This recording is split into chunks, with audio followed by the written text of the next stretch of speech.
Bismillahirrahmanirrahim. Assalamualaikum warahmatullahi wabarakatuh.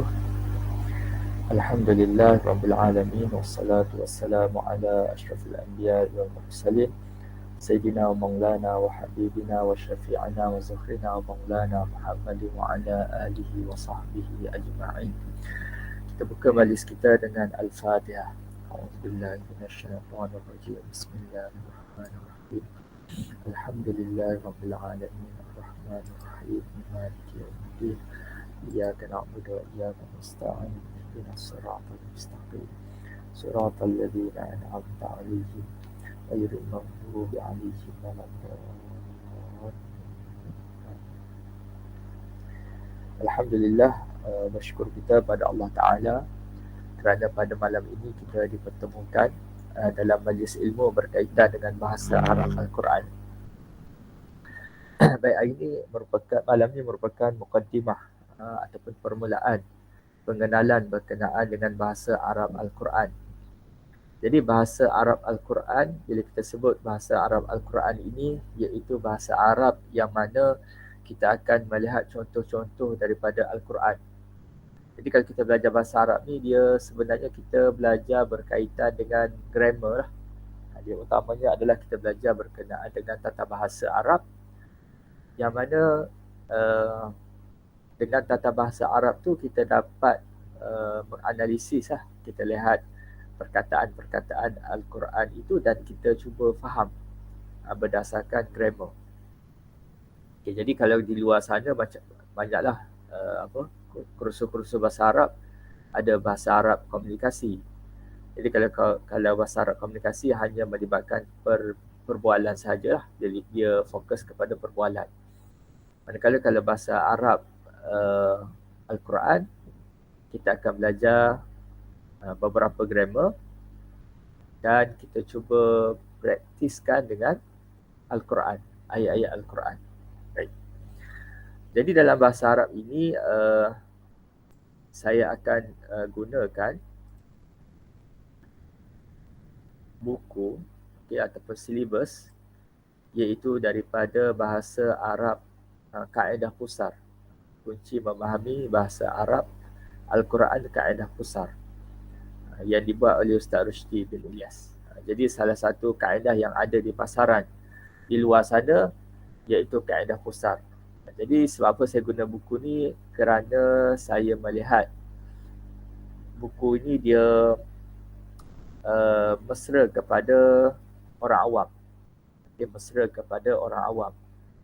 Kaedah dia tidaklah terlalu berat dan dia selaras ataupun selari dengan kehendak masyarakat di luar sana lah, berkaitan dengan pengajian bahasa Arab. Okey, baik. Jadi yang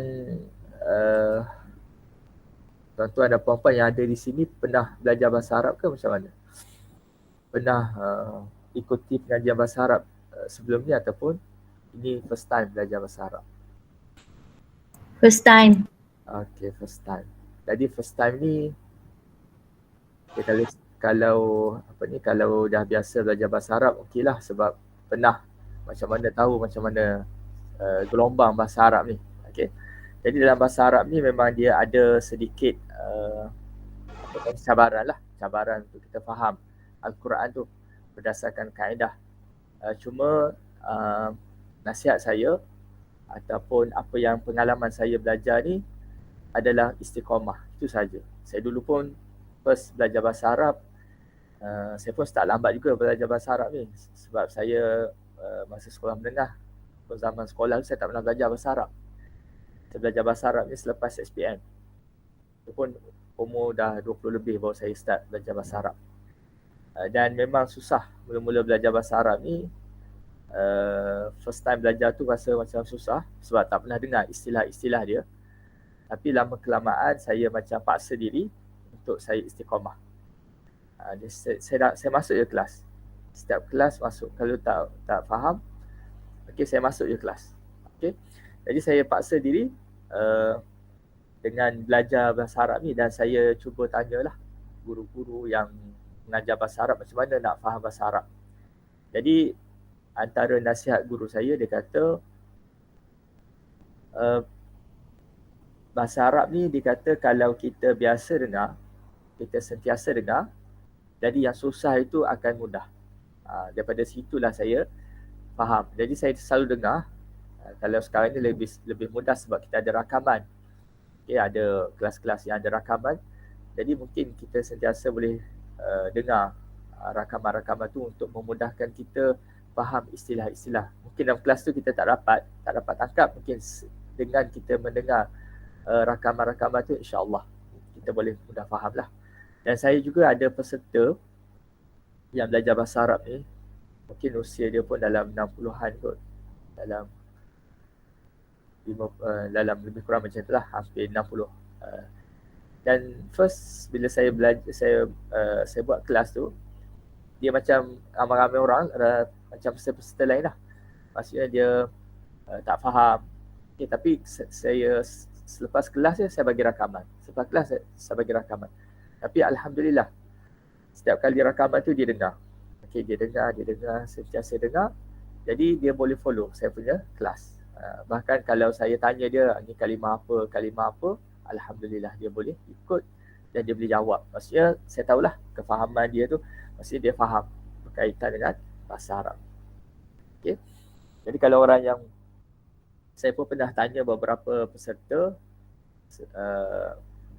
selalunya kalau kelas offline, kelas pertama saya akan tanya background bahasa Arab. Pernah belajar bahasa Arab ke tidak, pernah belajar bahasa Arab ke tidak. Tapi banyak yang saya jumpa adalah orang yang biasa belajar bahasa Arab. Cuma semuanya belajar sampai pertengahan saja. Belajar sampai pertengahan, dia stop. Dia rasa susah, dia stop. Dia belajar, dia rasa ada sedikit cabaran je, dia terus stop. Jadi saya bagi tahulah, dia kata antara cara untuk kita dapat belajar bahasa Arab ni, untuk faham bahasa Arab, satu je, istiqamah sahaja. Okay? Dengan istiqamah itulah, insya-Allah Allah Ta'ala bukalah kefahaman kita berkaitan dengan bahasa Arab. Dan begitu juga bagi kawan-kawan saya yang belajar bahasa Arab, yang mungkin belajar di luar negara, belajar di negara Arab lama, mungkin ada 6 tahun, 7 tahun di negara Arab. Kalau dia balik ke Malaysia, dia tak mengajar. Dia tidak muzakarah bahasa Arab ni, dia akan lupa juga. Macam itulah dia punya budaya ilmu tu macam tu. Kalau kita tak bermuzakarah, tidak mengajar, tidak berbincang, maka ilmu tu akan hilang. Jadi semua kelas yang saya buat, saya punya target utama adalah untuk diri saya sendiri. Kalau saya tak mengajar, memang saya akan lupa. Saya anggap ini adalah satu kelas muzakarah lah, satu kelas perbincangan. Bukan mengajar sangat, cuma perbincangan. Maksudnya dengan ada kelas ni lah, insya-Allah ilmu yang saya belajar tu dia akan ingat dan bertambah. Okay, jadi begitulah budaya ilmu ni, kalau kita tinggal sahaja memang akan lupa. Walaupun orang tu dah belajar daripada sekolah rendah, sekolah menengah bahasa Arab, kemudian sambung ke peringkat universiti, kemudian ambil masa lagi untuk belajar. Okay, tapi kalau dia stop, dia berhenti sahaja berkaitan dengan bahasa Arab ni, buat kelas ke muzakarah bahasa Arab ni, dia pun juga akan lupa. Dan begitulah bila saya tanya kawan-kawan, mengajar tak bahasa Arab? Dia kata tak beranilah, dah lama tinggal. Jadi macam tu. Okey. Baik. Itu sekadar satu motivasi lah untuk kita belajar bahasa Arab ni. Belajarlah di mana-mana pun sama sahaja. Belajar di mana-mana guru sama, teknik dia sama sahaja. Kita akan belajar grammar dan kita akan belajar Al-Quran. Okay? Cuma atas kita lah, kita istiqamah ataupun tidak. Dan belajar bahasa Arab ni dia bukan seperti ilmu-ilmu yang lain, macam ilmu fiqh, ilmu akidah, ilmu tasawuf, dia berbeza. Sebab apa? Kalau kita belajar ilmu fiqh, contohlah kita tak habis pengajian bab wudu, okay, syarat wudu ke rukun wudu, semua tu kita tak belajar, tapi kita terus skip kepada kelas solat, okey, rukun solat dan sebagainya. Kita boleh faham tak?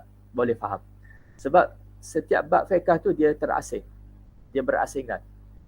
Okey, macam belajar ilmu akidah pun sama. hari ini kita belajar bab wujud Allah, kita tak hadir. Kita terus belajar bab kidam, bab sifat Allah Ta'ala tu yang tidak ada permulaan. Boleh faham tak sifat wujud Allah? Boleh faham tak sifat kidam? Boleh? Okay, sebab apa? Sebab dia ada dua chapter tu dia berpisah. Begitu juga ilmu akhlak dan sebagainya. Tapi bab ilmu bahasa Arab ini, bahasa Arab Al-Quran ni, setiap chapter tu dia berkait. Bab pertama dia berkait dengan bab kedua, bab kedua berkait dengan bab ketiga, bab pertama pun berkait dengan bab ketiga. Dia begitu, dia berkait-berkait. Dia macam ilmu matematik.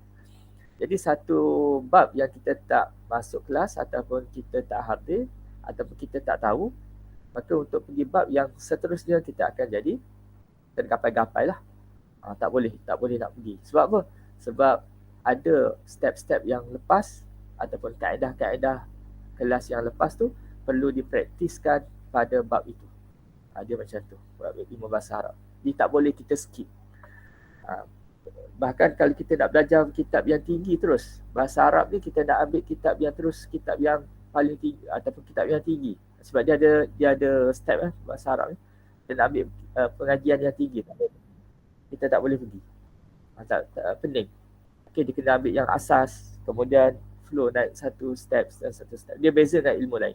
Ilmu lain kalau saya nak belajar ilmu fiqh, saya ambil kitab yang tinggi, boleh, tak ada masalah. Okay, cuma dia luas lah. Bincang pasal mazhab, bincang pasal pandangan-pandangan yang berbeza, macam tu je lah. Tapi untuk ilmu bahasa Arab tak boleh. Dia kena memang step mula-mula kena pergi kepada asas. Okay, bahasa Arab. Okay. Jadi kita lihat kepada buku buku yang saya akan gunakan sepanjang pengajian ini, iaitu kunci memahami bahasa Arab Al-Quran Kaedah Qusar. Okay. Jadi antara chapter yang kita akan belajar ni, dia ada 30 bab. Okay, 30 bab. Cuma dalam 30 bab ni bukan semua grammar, tetapi sebahagian grammar, sebahagian lagi dia tulis practice. Practice tu maksudnya dia akan guna Al-Quran. Contoh, kita bab yang pertama kita akan belajar dalam bab ini adalah 5 tanda isim.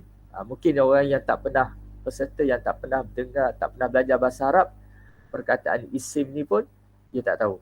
Saya dulu pun macam tu juga. Pengalaman saya belajar bahasa Arab, saya start lambat, saya sekolah menengah biasa. Kemudian bila saya pergi lepas SPM, saya pergi tahfiz. Kat situlah saya first time dengar perkataan isim. Jadi saya tanya kawan saya, ilmu apa ni? Ada perkataan isim, nanti ada perkataan fi'il. Kawan saya kata, dia sindir lah. Dia kata sekolah teknik tak belajar benda-benda macam ni. Dulu saya sekolah menengah teknik. Oh, saya pun diam je lah. Lepas pada saya dengar perkataan isim ni, habis je saya belajar dekat madrasah tu, saya pergi ke kajian yang lain lah. Masa tu lah baru saya start belajar apa itu isim atau apa itu fi'il dan sebagainya. Jadi kalau peserta yang baru hari ni dengar bahasa Arab, mungkinlah dia tak mengetahui apa itu isim. Nanti tak apa, nanti kelas yang akan datang saya akan jelaskan lah apa itu isim. Jadi antara perkara yang akan kita bincang dalam buku ini iaitu mengenal isim. Isim ni maksudnya kata nama. Okey, kata nama seperti kereta, okay, matahari, bulan dan sebagainya. Itu kata nama, itu isim. Okay, kemudian kita akan lanjutkan isim ini dari sudut jantina dan bilangan. Kemudian kita akan belajar dhamir. Dhamir ini maksudnya kata ganti diri.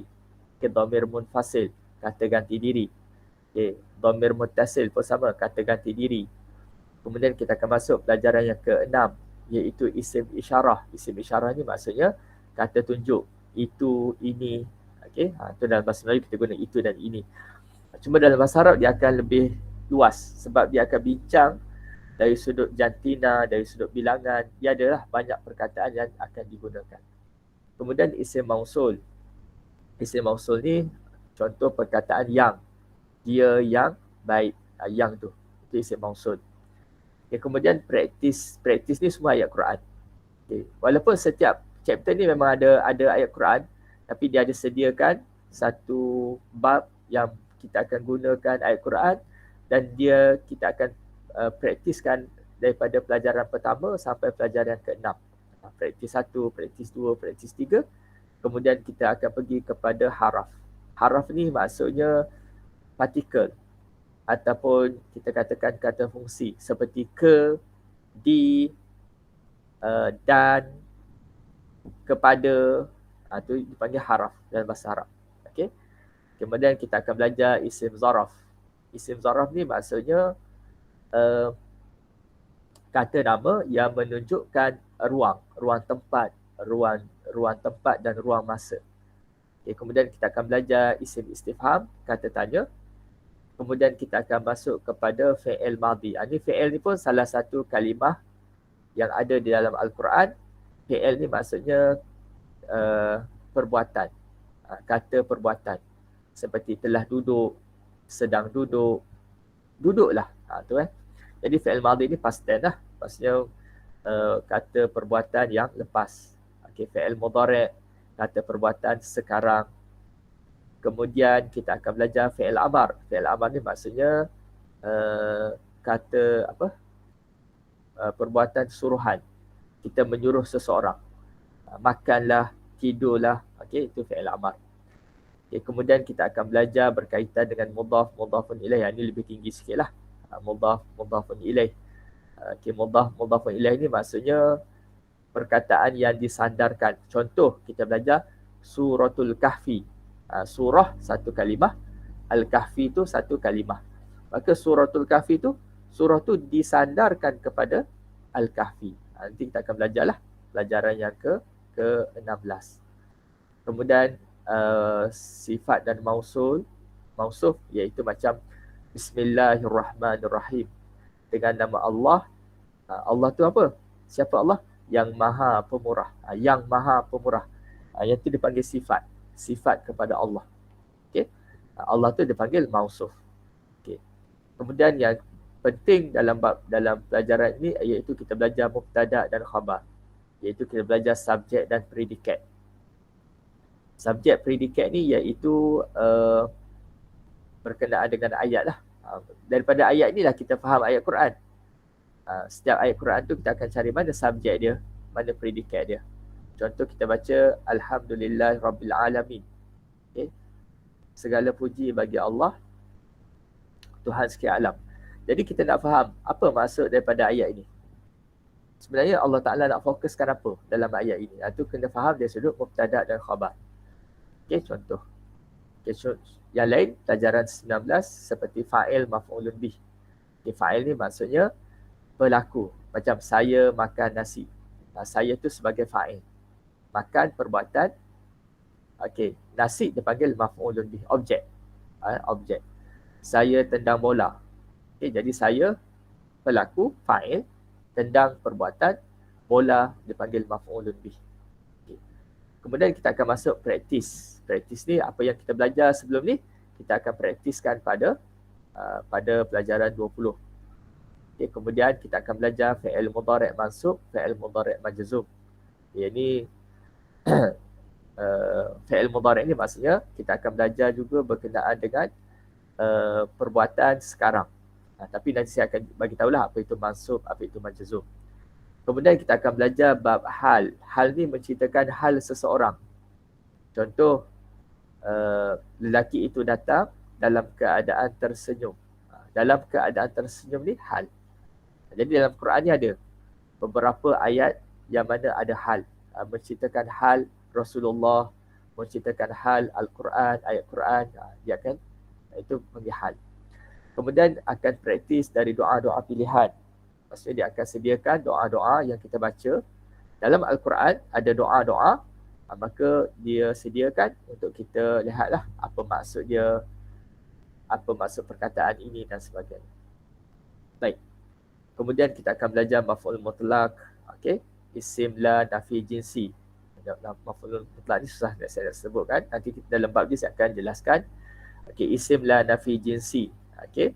Kemudian kita akan belajar inna, isim inna, khabar inna. Kemudian kita akan belajar kana, isim kana, khabar kana. Kemudian kita akan belajar ma'tuf. Last sekali, kita akan belajar praktis dari bacaan Al-Quran. Daripada takbir, Allahu Akbar, doa iftitah, doa kunut, bacaan duduk antara dua sujud, sujud tahiyat akhir dan salam. Itu yang sekali lah muka surat pelajaran yang ke-30. Okey, itu kita punya silibus pengajian dalam buku pusar. Okey, ada nak tanya? Ada siapa-siapa nak tanyalah berkenaan dengan bahasa Arab. Baik, pertama sekali kita belajar bahasa Arab ini, kita tak perlu hafal, sebab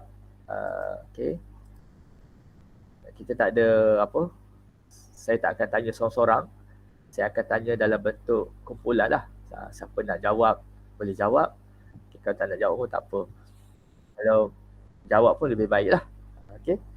Jawab lebih baik sebab kita lebih ada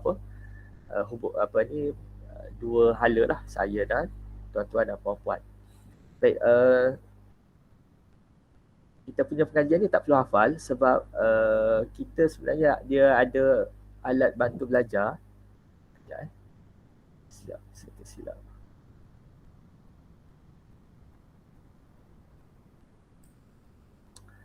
Sebab kita ada satu kad. Ini kad yang baru ataupun sekedar benda kad. Jadi setiap subjek ataupun ayat Quran yang kita belajar ataupun subjek yang kita akan belajar nanti, kita akan refer kat sini.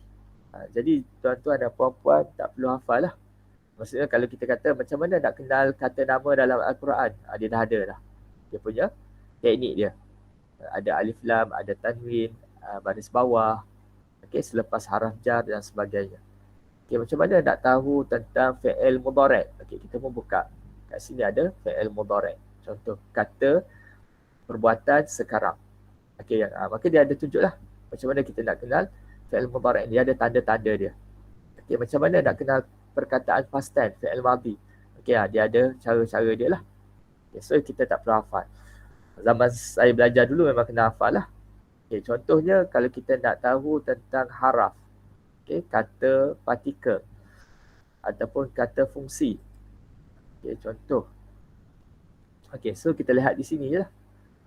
Contohnya waw ni, haraf ataf waw ni dan. Muhammad dan Ali. Dan tu adalah ataf dia panggil. So kita refer kat sini. Jadi tuan-tuan dan puan-puan tak perlu hafal lah tentang pengajian yang kita buat. Sebab memang kalau kita sebut kena hafal ni, maka susah lah. Baik. Ini dalam buku ni adalah dia tunjuk beberapa perkataan bahasa Melayu yang diambil daripada bahasa Arab. Jadi kalau orang Melayu tak belajar bahasa Arab, rugilah. Sebab ini banyak disusun, ditulis ditulis beberapa kalimah-kalimah Melayu yang mana asalnya daripada kataan Arab. Yang ni kita boleh baca sendirilah.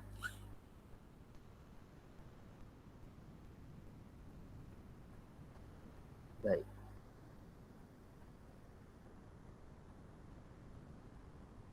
Kenapa perlu belajar bahasa Arab Al-Quran? Pertama, memahami Al-Quran secara celik Arab. Dia tidak akan sama dengan sekadar membaca terjemahan. Ini penting kita belajar bahasa Arab. Memahami Al-Quran secara celik Arab. Tuan-tuan dan puan-puan belajar bahasa Arab yang ada kaedah, berbeza dengan orang tu tak nak belajar bahasa Arab tapi dia just melihat kepada terjemahan, tak sama. Tak sama. Sebab dalam Al-Quran ini ada perkataan-perkataan yang tidak ada dalam teks. Tapi dalam terjemahan ada. Perkataan dia tak ada dalam perkataan Arab. Tapi dalam terjemahannya ada. Sebab apa? Sebab diterjemahkan, kadang-kadang diterjemahkan berdasarkan kaedah. Berdasarkan grammar. Ada macam tu. Contoh, saya sebut contoh lah. Perkataan pada juzuk ke-15 ayat pertama surah Isra. Subhanallazi asra bi'abdihi. Perkataan subhanallazi itu maha suci Allah. Kalau kita belajar dalam grammar, sebenarnya dia ada perkataan yang tidak disebut. Dalam grammar sahaja, bila kita belajar grammar sahaja kita tahu. Kita dapat detect lah. Perkataan ni sebenarnya dia ada perkataan yang tidak disebut. Macam kita zikir lah. Contoh kita sebut lepas solat subhanallah. Subhanallah, subhanallah ni sebenarnya ada perkataan yang tidak disebut dalam ayat tersebut. Okey, tu kita kena tahu dari sudut grammar. Bila kita tahu belajar grammar, kita akan tahulah. Okey. Yang kedua, menghayati bacaan solat, doa, wirid, zikir-zikir harian. Jadi dalam buku ni adalah berkenaan bacaan solat, doa. Doa pun diambil daripada doa Quran lah. Okey, kemudian wirid, okey, zikir-zikir harian. Okey, kemudian memahami istilah-istilah dalam ilmu syarak, mengelakkan dari berlaku kesalahan dalam bacaan Al-Quran. Okay, jadi tak apalah, membantu anak-anak yang sedang belajar bahasa Arab. Kalau ada anak-anak tuan-tuan ataupun puan-puan yang belajar bahasa Arab, boleh membantu dia. Yang seterusnya, memahami agama dari sumber yang asal, iaitu Al-Quran dan hadis. Baik.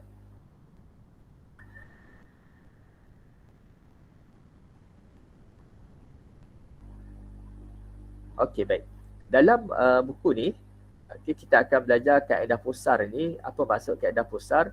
Pertama adalah pu ni maksudnya perkataan popular. Sebenarnya dalam Al-Quran ini ada perkataan-perkataan yang berulang. Okay, perkataan-perkataan yang berulang. Seperti waw, huruf waw. Tak tahu berapa ribu kali diulang perkataan waw. Okay, fi. Okay, fi.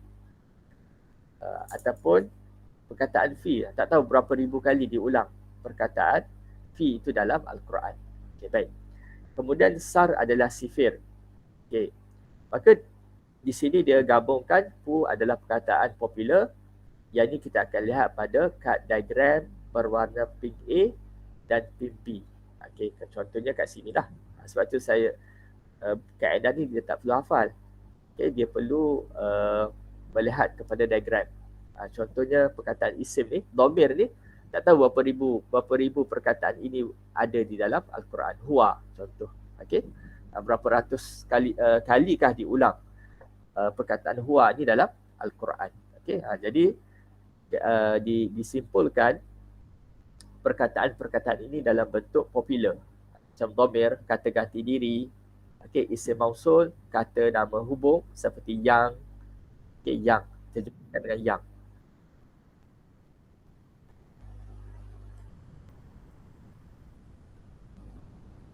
Nak tanya boleh?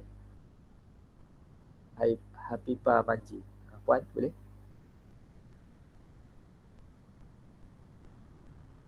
Nak tanya ke? Angkat tangan.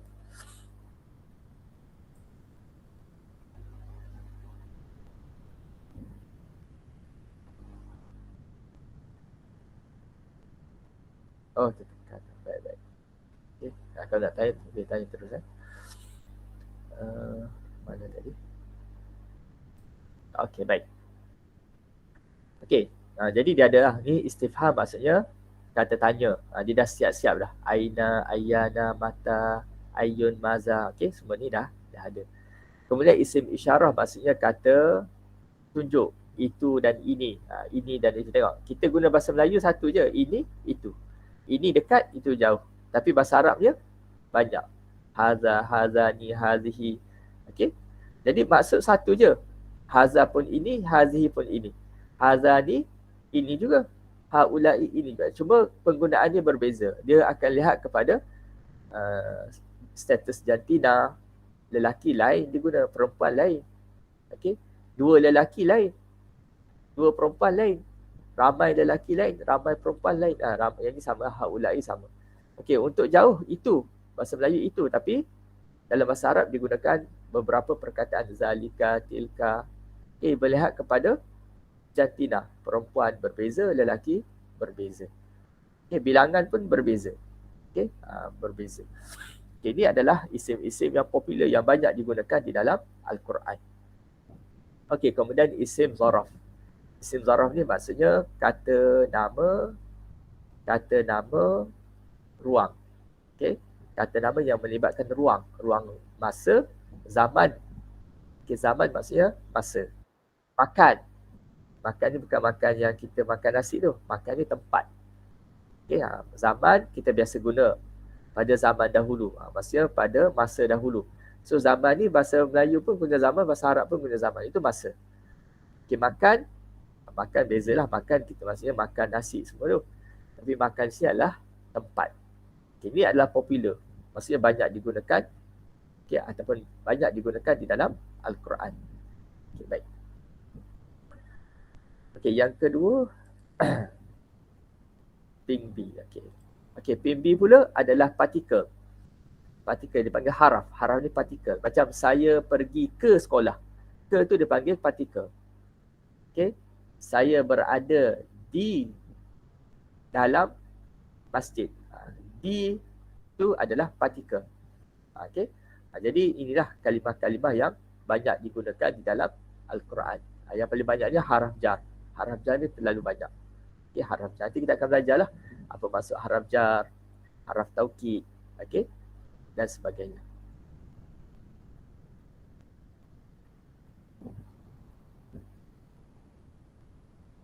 Baik.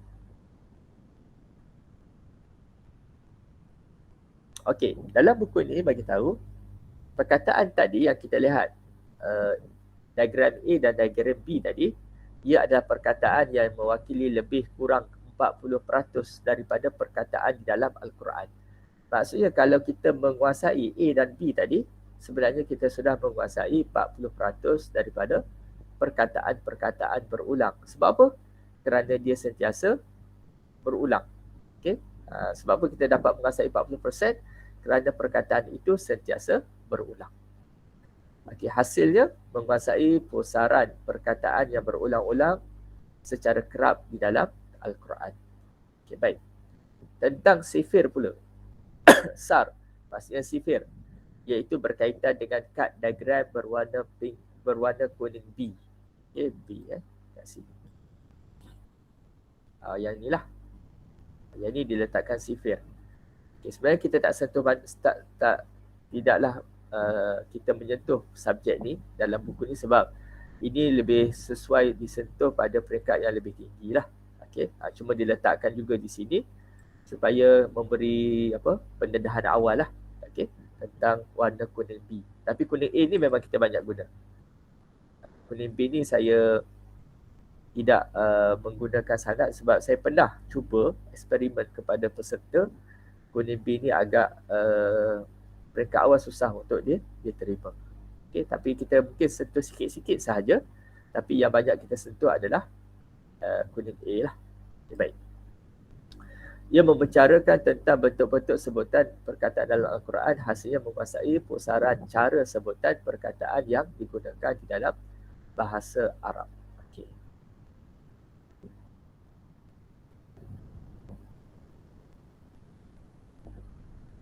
Okey, dalam buku ni juga dia akan letakkan beberapa tanda. Okay, dalam buku ni dia akan diletakkan beberapa tanda seperti tanda X. Maksudnya perkataan popular. Maksudnya perkataan popular ni kita banyak guna di dalam Al-Quran. Okey, contoh.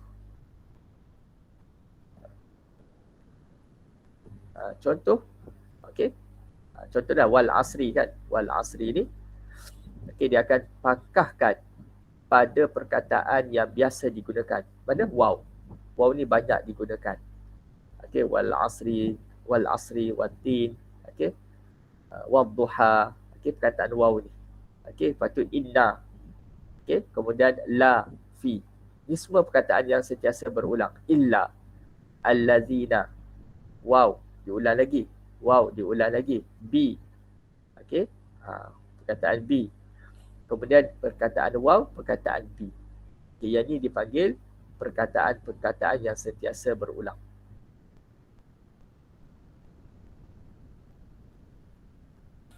Okey. Kemudian dikatakan pangkah, right. Perkataan right ni adalah perkataan bahasa Melayu yang dipinjam dari Al-Quran. Okay, maksudnya bila kita baca ayat ini, kita lihat yang pangkah-pangkah ini, sebenarnya bahasa Melayu pun kita guna juga. Okay, kita guna juga yang right ni.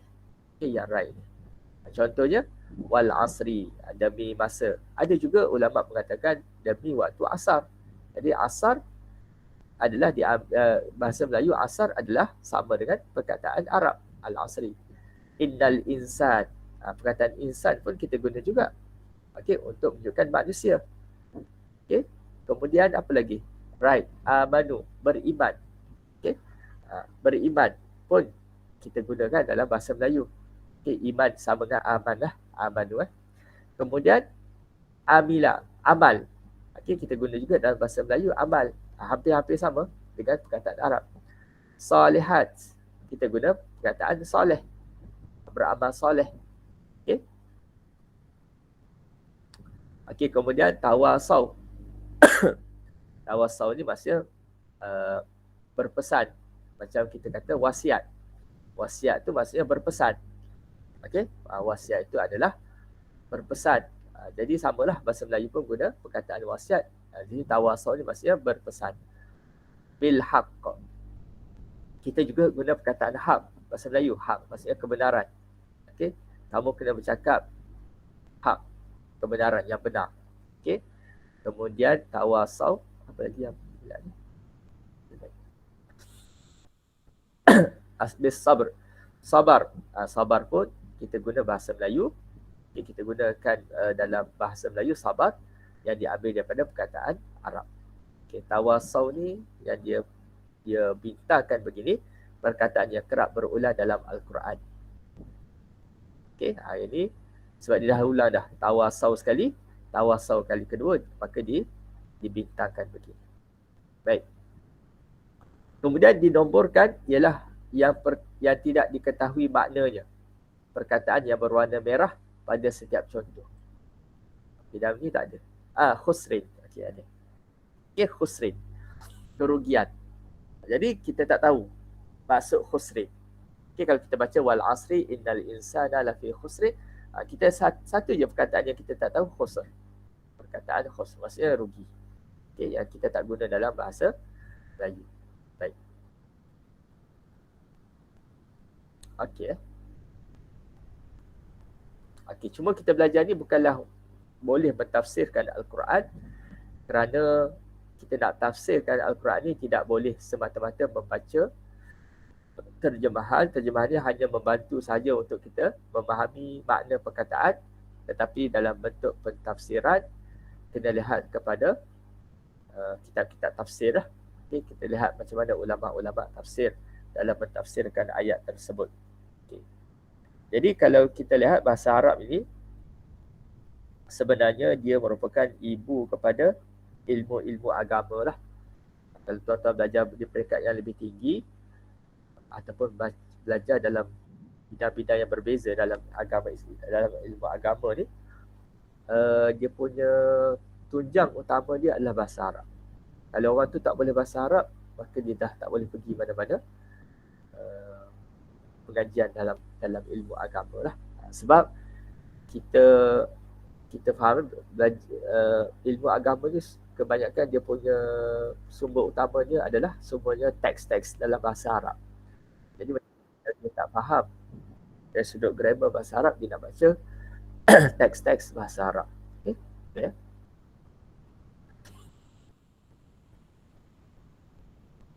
Okay, ada soalan berkaitan dengan apa yang kita bincangkan ni?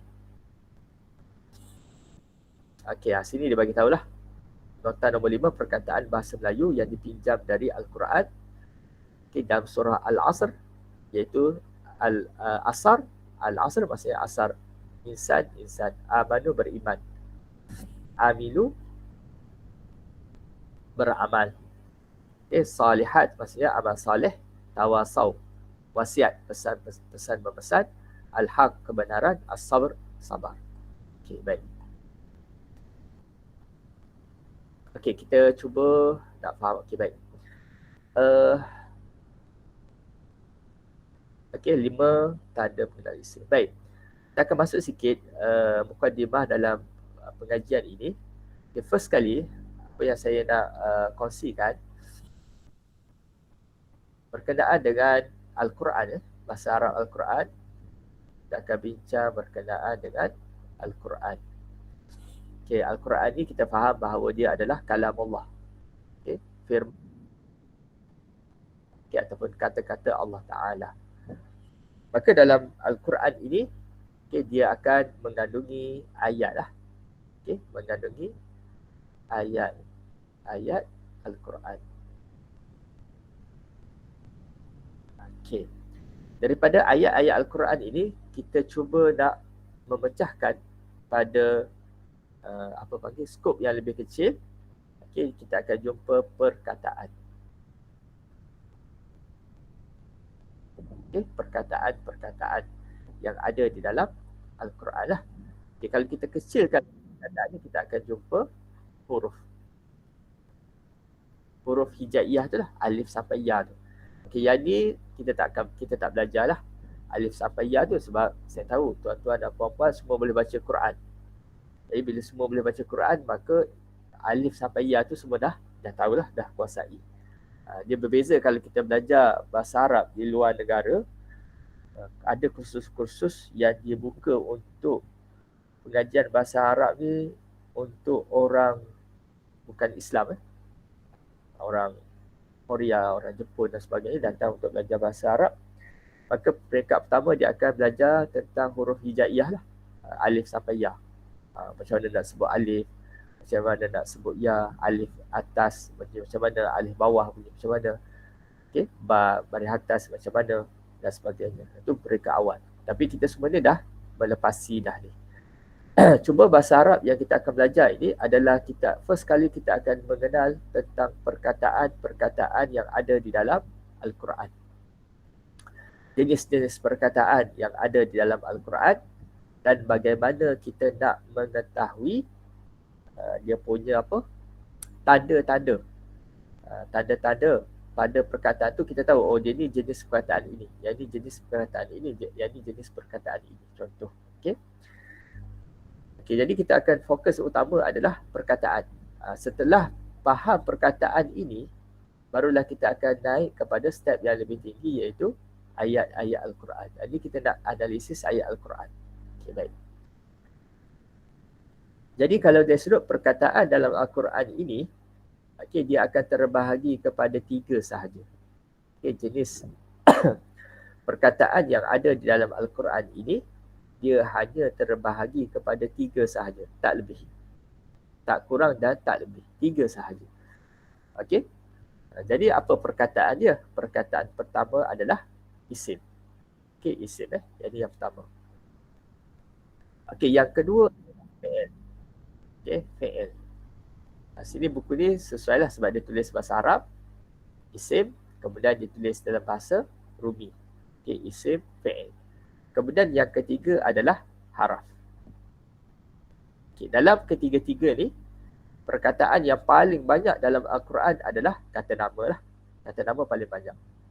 Okay, kerana apa? Setiap ayat yang ada dalam Al-Quran ini, semuanya mesti ada kata nama. Tetapi tak semua ada fi'il. Tak semua ada haraf. Tapi kata nama ni wajib mesti ada. Jadi, setiap ayat dalam Al-Quran ini, mesti ada perkataan isim. Okey, boleh ya? Nanti yang paling banyak digunakan. Okey, yang ni kuranglah fi'il dengan haraf ni. Banyak juga, tapi kalau kita bandingkan statistik yang paling banyak digunakan adalah isim. Baik. Okey, kata nama. Isim adalah kata nama. Kata nama ni iaitu perkataan yang menunjukkan kepada sesuatu. Okey, contohnya kita katakan pintu, air, meja, pen dan sebagainya. Itu adalah isim, kata nama. Okey, dalam bahasa Arab ini, kita boleh mengenal isim dengan beberapa tanda. Contohnya kita ni orang Melayu yang kita tak faham maksud perkataan, tak tahu jenis perkataan, tetapi untuk mengenal isim ini ada beberapa lafaz-lafaz ataupun ada beberapa tanda-tanda yang boleh kita dapati yang mana yang menunjukkan perkataan itu adalah perkataan isim. Okey, boleh kita pergi terus satu perkataan. Contohnya, kita jumpa perkataan yang ada alif lam pada permulaan ayat. Pada permulaan perkataan. Okey, ada alif lam pada permulaan perkataan.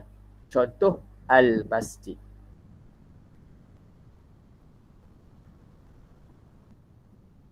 Kita fokus pertama dulu.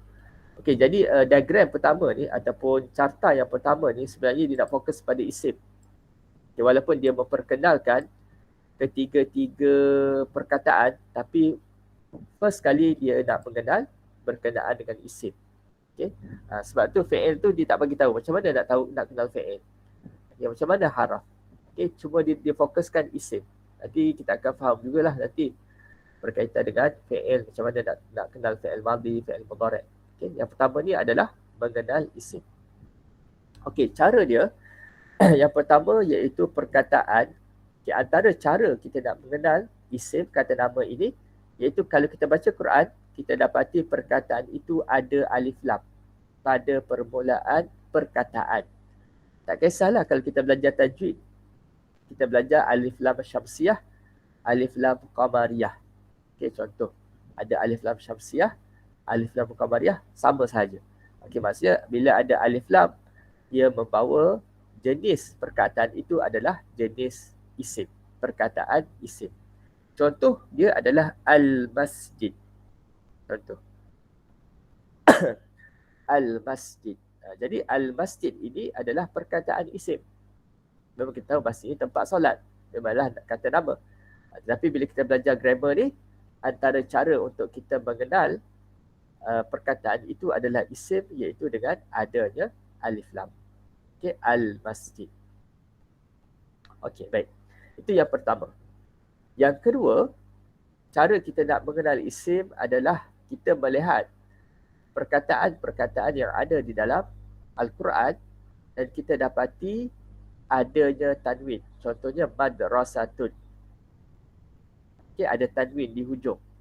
Maka tanwin di hujung itu juga adalah menunjukkan kalimah tersebut adalah kalimah kata nama ataupun isim. Madrasatun ke, tak kisahlah baris atas ke, madrasatun ke, madrasatin ke, madrasatan. Tak kisahlah baris dia macam mana pun. Tetapi yang penting dia adalah tanwin. Bila dia tanwin, dia adalah perkataan isim. Okay, boleh ya? Okay, salah satu adalah alif lam. Okay.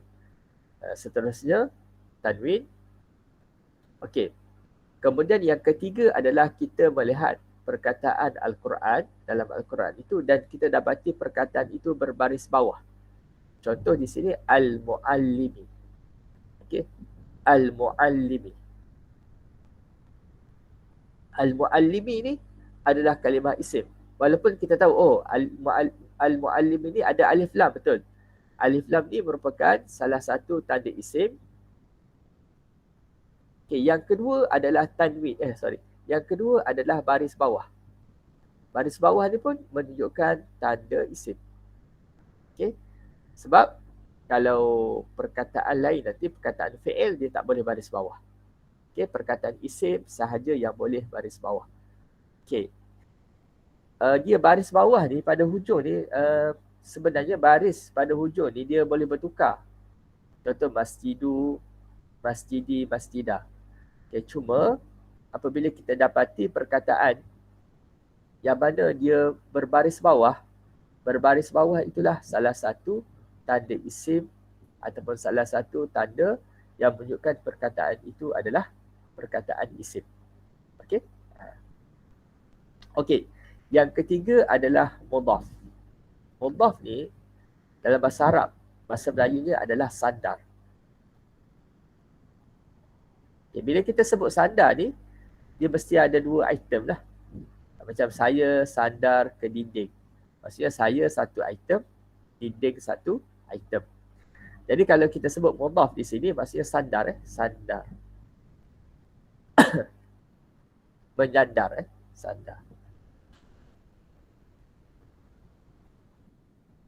Okay. Sandar ni, iaitu dia mesti ada dua kalimah. Okay, dua kalimah. Macam contohnya di sini, ada dua kalimah, dua perkataan. Contohnya Rasulullah. Rasul, perkataan pertama.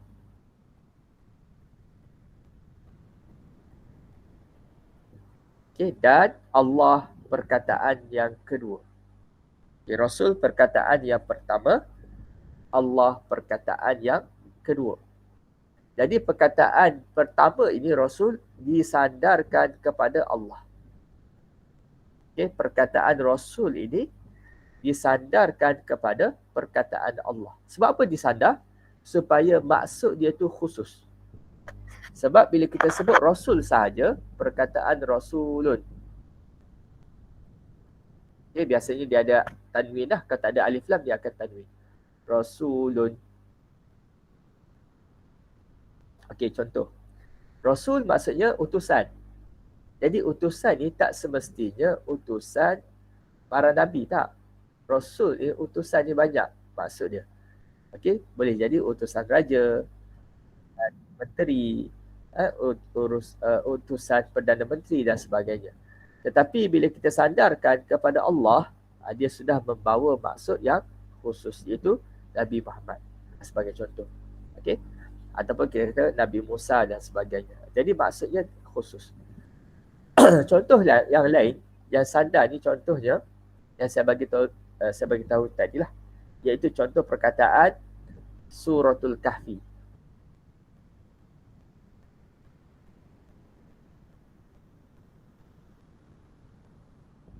Okay. Suratul Kahfi ini pun berbentuk sandar, mudhaf. Mudhaf yang mana? Okay, iaitu kalimah yang pertama. Okay, jadi Suratul Kahfi, surah perkataan pertama, Kahfi perkataan yang kedua. Jadi sandar ni pada perkataan yang pertama. Okay, sebab apa sandar? Kerana dia nak membawa maksud khusus. Bila saya katakan saya membaca satu surah, jadi orang akan faham mungkin surah mana-mana, sebab ada 114 surah. Saya membaca satu surah ataupun saya membaca surah pada malam Jumaat. Maka mungkin orang anggap, saya baca surah Qul Huwallah, okay, Qul A'udzu Birabbil Falaq, sebab ada 114 surah. Tak tahu. Maka kita nak spesifikkan surah yang banyak tu, 114 surah tu, dengan cara macam mana? Kita sandarkan surah itu kepada Kahfi, Al-Kahfi. Jadi baru kita, dia baca surah Kahfi pada malam Jumaat. Itu maksud daripada mudhaf, sandar. Jadi banyak digunakan di dalam Al-Quran berkaitan dengan mudhaf ini. Okay, nanti kita lihat contoh ayat Quran lah.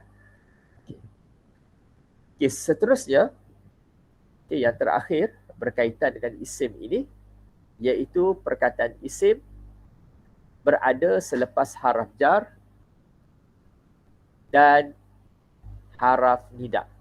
Okey, haraf ini maksudnya partikel. Inilah haraf, partikel. Ataupun saya lebih suka menggunakan perkataan kata fungsi. Okey, kata fungsi. Nanti kita akan bincanglah kata fungsi. Okey. Jadi ada perkataan haraf ataupun kata fungsi ini, bila dia ada, selepasnya itu mesti isim. Contohnya haraf jar. Okey, haraf jar ini yang kat sini.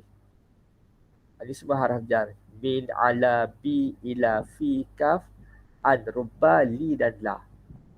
Okay, ini semua adalah berkaitan yang disebut sebagai haraf jar.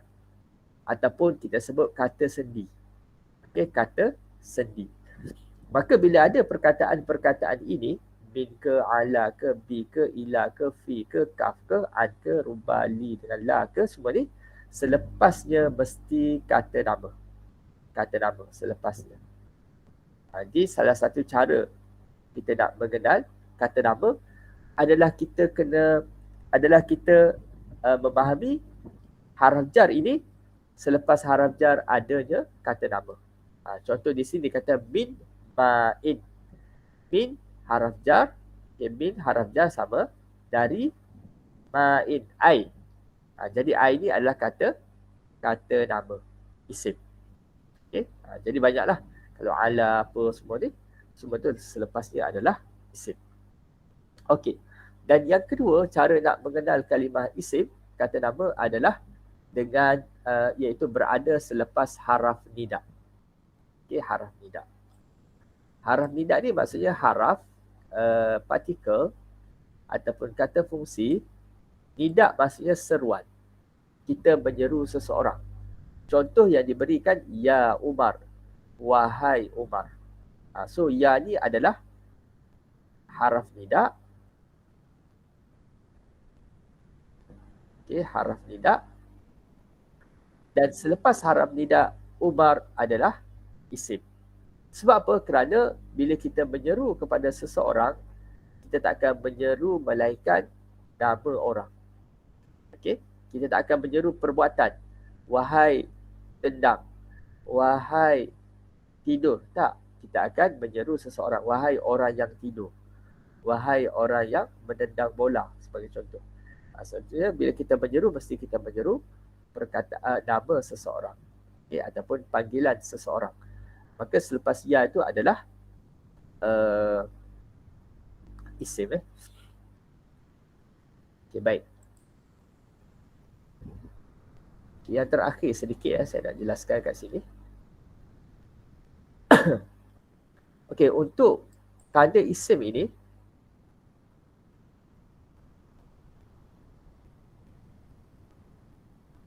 okey, alif lam dan tanwin alif lam alif lam dan tanwin ini dia tak boleh digabungkan pada satu kalimah.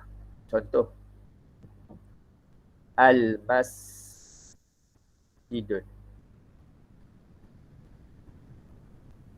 Ini salah. Dia tak akan berlaku dalam Al-Quran ke dalam mana-mana teks. Dia ada alif lam, kemudian dia ada tanwin. Tak boleh. Okay. Maksudnya kita kena buat pilihan. Okay, kita boleh memilih. Sama ada kita nak memilih yang ada alif lam, contoh al-masjidu.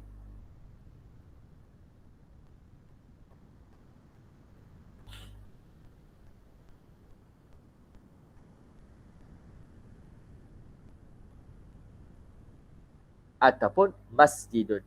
Tak ada alif lam, letak tanwin.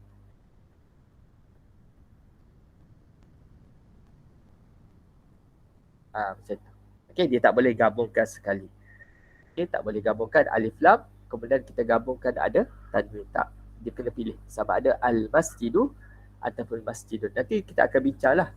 Macam mana kalau perkataan tu ada alif lam? Macam mana perkataan itu tak ada alif lam tapi ada tanwin? Maksudnya masjid tetap masjid, tempat solat, tetapi dia ada perbezaan. Okay, perbezaan antara khusus dan umum dan sebagainya lah. Okay. Baik, ada soalan berkaitan dengan bahasa Arab Al-Quran ni? Ataupun apa yang kita bincangkan ni mukadimah. Jadi kalau kita start kelas, saya akan ulang semula tentang isim ini. Okay, dan fi'il, haraf. Kemudian kita akan praktiskan pada ayat inilah. Macam mana kita nak kenal mana satu kalimah isim dan sebagainya. Okay, baik. Jadi kita punya kelas